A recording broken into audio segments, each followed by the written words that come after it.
Hi Magnus, welcome to the Online Marketing Rockstars. Awesome to be here at OMR17 in Hamburg. So my first time here, it's buzzing. I mean, there's a buzz in the convention center and it's pretty exciting to be here. Inspirations everywhere. Is that your first sort of like traditional online marketing conference? Yeah, I've never been to an online marketing conference, but I've done a lot of clothing trade shows all over the world. You know, in essence, it's a similar concept in an exhibition hall, but what makes OMR to me exciting is it's inspiring. There's a lot of people here and it's just a buzz of activity. So first time here, but happy to be here. Fantastic. You've built quite a career over the last, let's say, 5-6 years, right, on social media, right? Digital has become a big part of your role, your job, your way of inspiring the world. Correct. Can you tell me a little bit about that one? Yeah, I mean, I just describe myself as a man with a beard, but kind of what changed my life was getting this thing, you know, the smartphone. And actually, I'd kind of avoided being on social media, believe it or not. But I had this film come out called Urban Outlaw. It came out a little over 5 years ago, October 15, 2012. Yeah. And one of my buddies said before the film came out, you should actually get on social media, i.e. Instagram and Facebook. And there's a pretty interesting story because at the time, I didn't own a smartphone. And my buddy set me up on Instagram, but I'd never posted a photo. He took the photo, set an account up, but I had an old flip phone and I didn't actually have access to my own account. But the funny part to the story is, when I did my very first post, I already had 1,500 followers and I hadn't posted a single photo. Then the film came out and everything exploded. So for me it was organic, it wasn't planned, nothing in my life has ever been planned. My journey is still evolving, but the film, Tamir Moscovici's film Urban Outlaw, certainly put me on the map. And the past 5 years have been a roller coaster of traveling all over the world, enjoying life, driving other people's cars, but essentially making the most out of every moment and every opportunity. So I'm a big follower, I'm a big fan, I take a lot of photos, and for me it's fun to engage with people. So speaking about sort of things blowing up, everything is changed through a smartphone, right? How does that relate to the brands you now interact with, right? You've sort of become a male influencer, right? You know, in a world full of beauty bloggers. Well, you know, it's strange. I mean, I never scripted that. It wasn't planned. I mean, the word influencer is strange because influencers, I guess, can be easily influenced. For me, I'm just doing my thing. People like to follow. I mean, on my Instagram, it literally says man with a beard. So for me, if people enjoy what I'm doing, that's great. I don't really overthink it. I post what is interesting to me. If you follow what I do, it's not all cars, it's travel, it's art, it's life, it's inspiration, because those are the things that I'm passionate about. That's actually why I'm here, is to get inspired by the environment. You know, I'm a car guy, Porsche's my drug of choice, but that's not just my identity. You know, I call myself a little bit of a gypsy rock and roll nomad. You know, in essence, I'm traveling all over the world. And I think that's the great thing about life is travel, experiences, meeting people and gaining inspiration.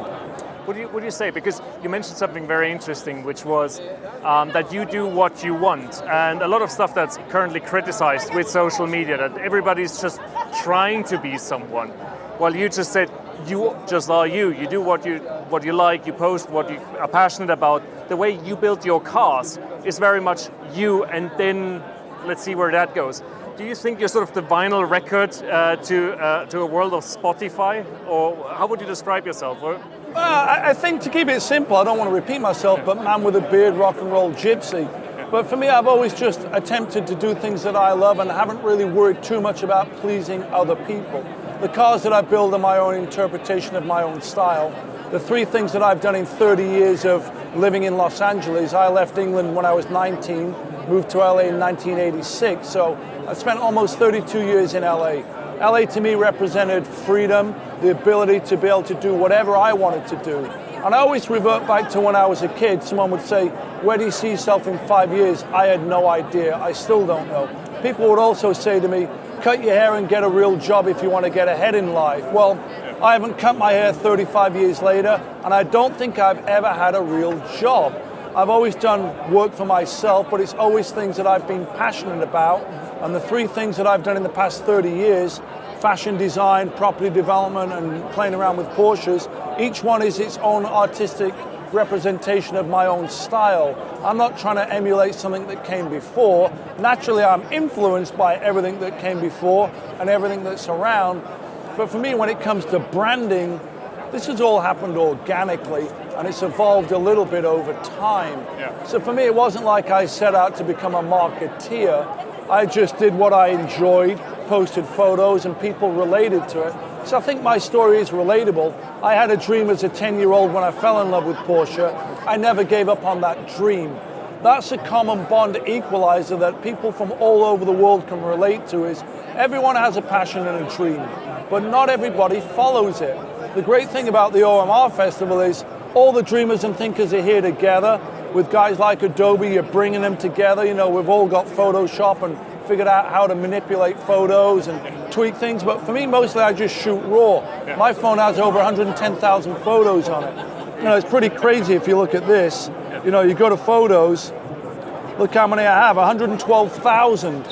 So to me, this was the best thing I ever did, was getting a smartphone. Yeah. You know, because I take photos all the time, because you've got to live in that moment, you've got to make the most out of every moment, because you don't really know what's going to happen tomorrow.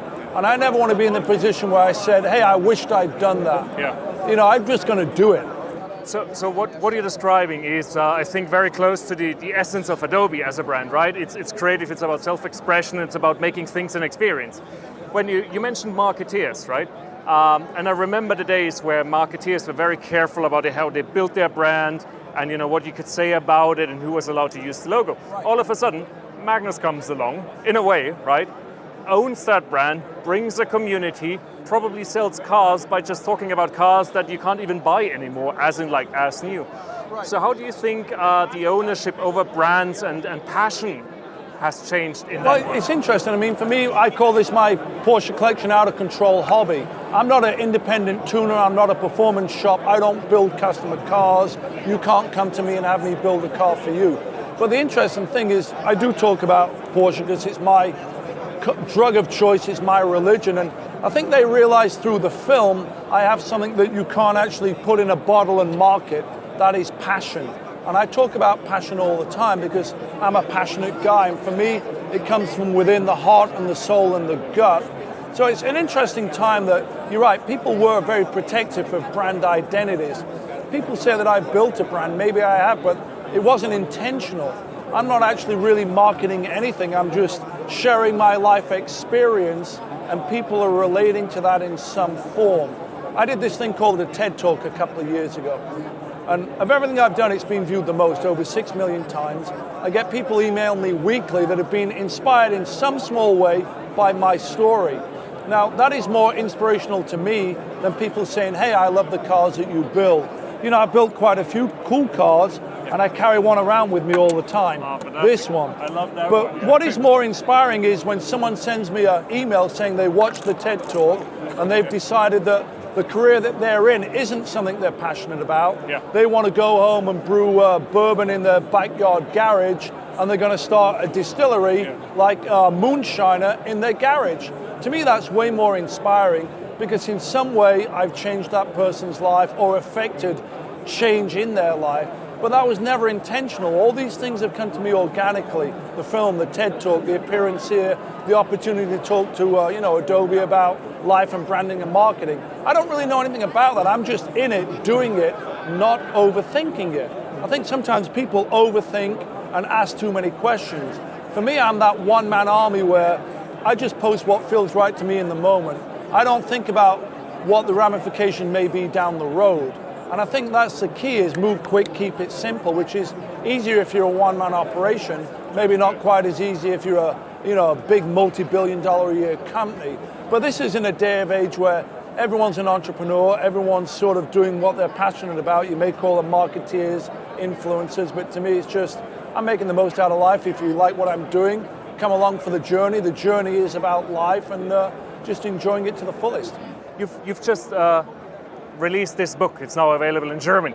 And for me, the interesting question is now, if you're a person in a leadership role, right? As a mentor, as a business boss, as a brand owner, right? What's the single most interesting thing, the distilled lesson in here? I'll keep that answer short. If Yeah. I can do it, anyone can do it. Fantastic. Couple of key bulletin points. I left school at 15 with 2 O levels.